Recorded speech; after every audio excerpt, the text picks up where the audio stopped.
Bonjour, je suis Pierre-Emmanuel d'Objet de Curiosité.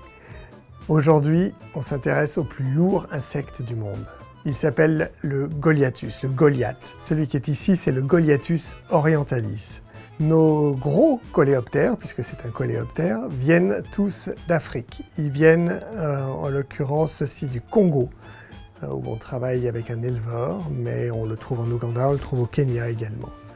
Cet énorme insecte, qui est le plus lourd du monde, il pèse que 100 grammes, mais quand même, c'est très lourd pour un insecte. Ce que nous avons fait dans cette présentation, c'est en fait d'illustrer les 4 étapes de l'envol du Goliath. Parce que ce Goliath, très lourd, a en fait ses ailes, de paires d'ailes, cachées sous les élytres, sous sa carapace. Vous avez l'insecte, j'allais dire, au repos, puis il commence à déployer ses ailes, à les écarter carrément, et quand il vole, les ailes partent d'une position assez haute comme ceci. Accessoirement, c'est superbe graphiquement. C'est donc pour ça qu'on les a encadrés comme ceci d'une façon assez contemporaine.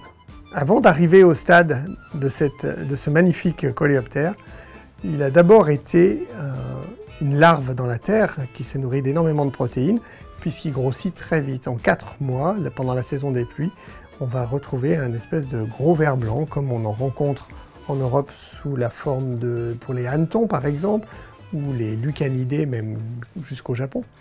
Donc ces énormes larves vont ensuite se construire un cocon dans lequel ils vont continuer leur métamorphose pendant toute la saison sèche. Puis au moment du retour de la saison des pluies, l'eau va ramollir légèrement leur cocon, qui est lui aussi imposant que l'animal, et c'est à ce moment-là qu'ils vont pouvoir sortir de terre.